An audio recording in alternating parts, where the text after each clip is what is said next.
Welcome to edsguitarlessons.com. I want to show you the Boss RC50. Just kind of do a couple of loops for you so you can see how these the tracking works on it. There's 3 different tracks that you can either overdub on and put 4 or 5 layers there, 4 or 5 layers there, 4 or 5 layers, or just 1 layer each. It gives you that option, okay, to overdub or just to use each one of them as a individual track. And so it does have record, play, overdub, stop, tempo, undo. Alright, so when you see the red light blinking and that yellow light there, it's basically telling you that it's ready to record on that particular phrase. They call it a phrase, or probably makes more sense as a track. It is a phrase. You can use it for, you know, one can be a verse, this could be the chorus, this could be for the solo. Or you can just do layers for the whole song through here, however you want to try to use this. It does have a microphone jack in the back, so you can plug XL type plug in the back end of it, okay? So you can sing along with it also. So that would be creative and be kind of fun to do some layers of vocals. Okay, so let's go ahead and get started. And basically, kind of watch the lights as they go on and what buttons I'm pushing, because that's going to help. I'm going to try to explain it as I'm going along. I probably try to turn it down a little bit. Okay, so here we go. Right now I'm going to hit the play record button, and this is going to record on that track there. So here we go.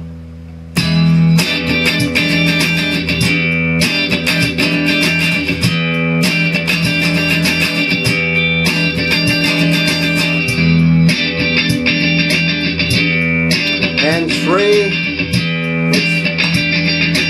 Okay, so what you want to do now, okay, so what we're going to do now is we're going to add another phrase. I just had to figure out how to do this just after 25 takes. So what you do next is you got to make sure that this phrase is playing first before you arm this one, okay, or you're not going to be able to hear this one. So you want that one to be playing so you'll sync up with it, okay?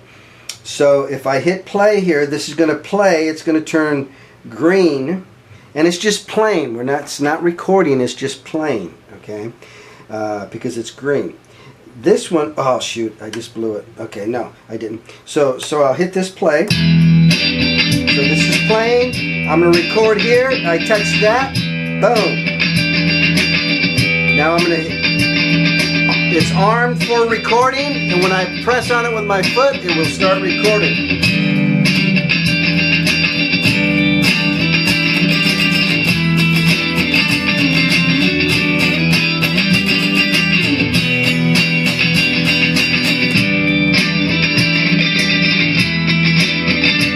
Hands free.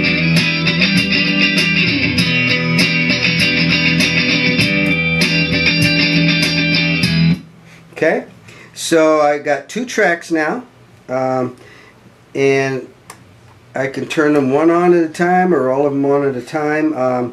So let's go ahead, and I'm going to hit play to get the thing going again. Hit this one, hit play.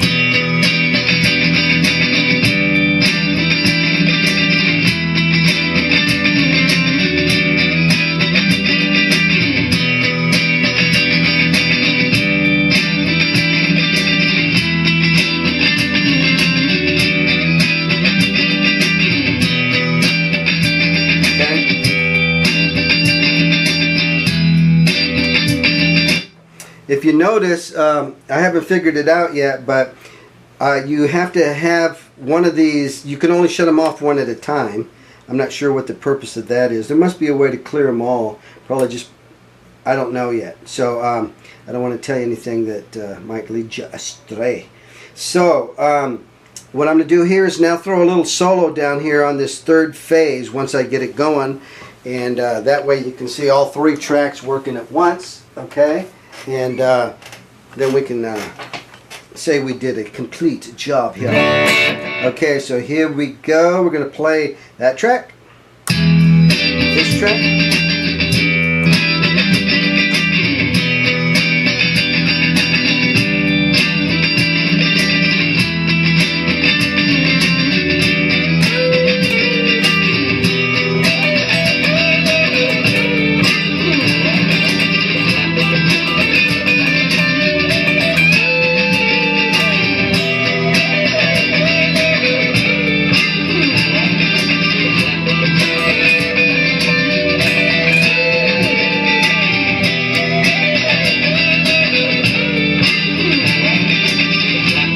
Turn this one off.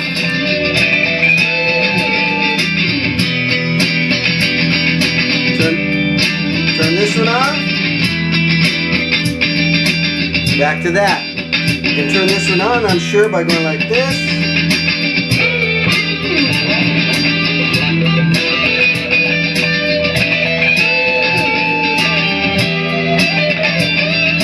Turn this one on.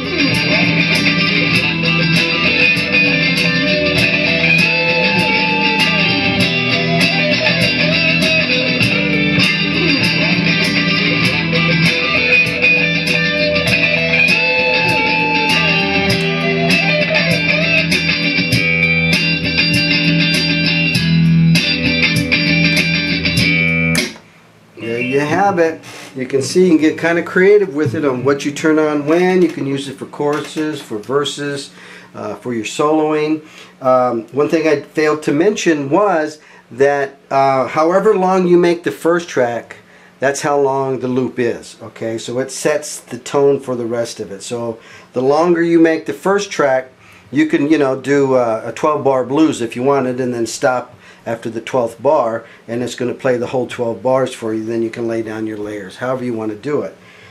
So you have to keep that in mind, that the first phase of recording sets the length of how long it's going to play, and then it's just going to start over. Okay, and I don't know if you noticed it when I did the solo, it basically kind of overdubbed itself because I kept playing.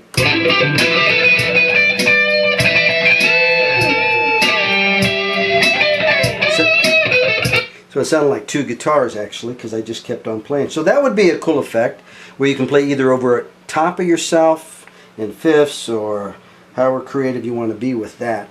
Okay, so one other thing that was cool that I just discovered the other day was you can change the tempo of whatever recording you did. So check this out. Okay, so.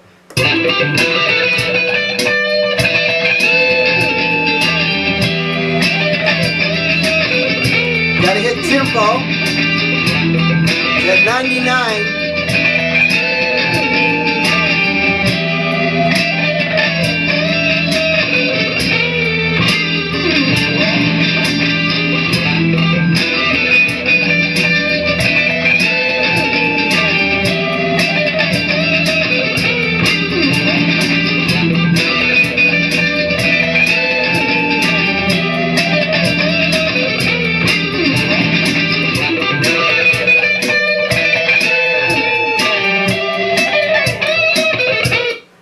Boy, I'll tell everybody I did it in that speed, and I sound like a really good guitarist.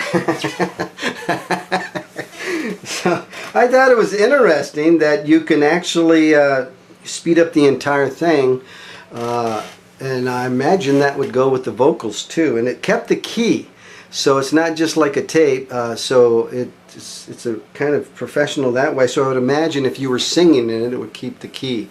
In this case, it was E. It just slowed it down and then it sped it up. So that's kind of a unique feature. I'm sure you can use it, and you can once you get to tempo, you can tap tempo it in there, so you can slow it down, speed it up once you got good with that. So you can see it's a very versatile box. I use it for my students. I'll lay down a 3-chord progression, a 1-4-5 type of thing in different keys. Then we explore different solos that we can.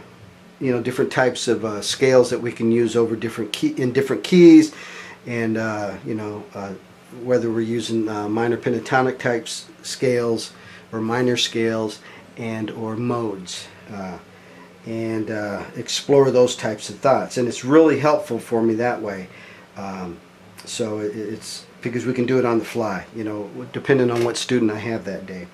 So anyway, it's very nice, very useful. It's useful for stage work. If you got really good at it, I'm sure you can come up with a lot of stuff. If you're a one-man band in a coffee shop, you can lay down all your tracks, and you can do it on the fly. You know what I mean? If you were really good at it, you can just the next song is going to be, and then you play down the rhythm, then you play whatever else you want in the background. Then you just let it play, and then you can play along with it. You don't have to necessarily record what you're playing. So I was able to get the different sounds, you know, because I laid down the rhythm with the clean setting. But right here I went over and tapped on that and got a kind of a high gain setting. It's a Lincoln Brewster type setting out of my Line Pod 6. And so you can connect another box to this, and then bingo, you know, you got different sounds. So it's not just a straight up sound. So you can use your effects with it, and it works pretty good. And I'm getting wiggly here and probably losing you, and you're probably throwing up on the floor. Sorry about that. So anyway, thanks for watching edsguitarlessons.com, and check out my website, edsguitarlessons.com. It's Labor Day, and I hope you enjoyed the video, and God bless you, and have a nice day.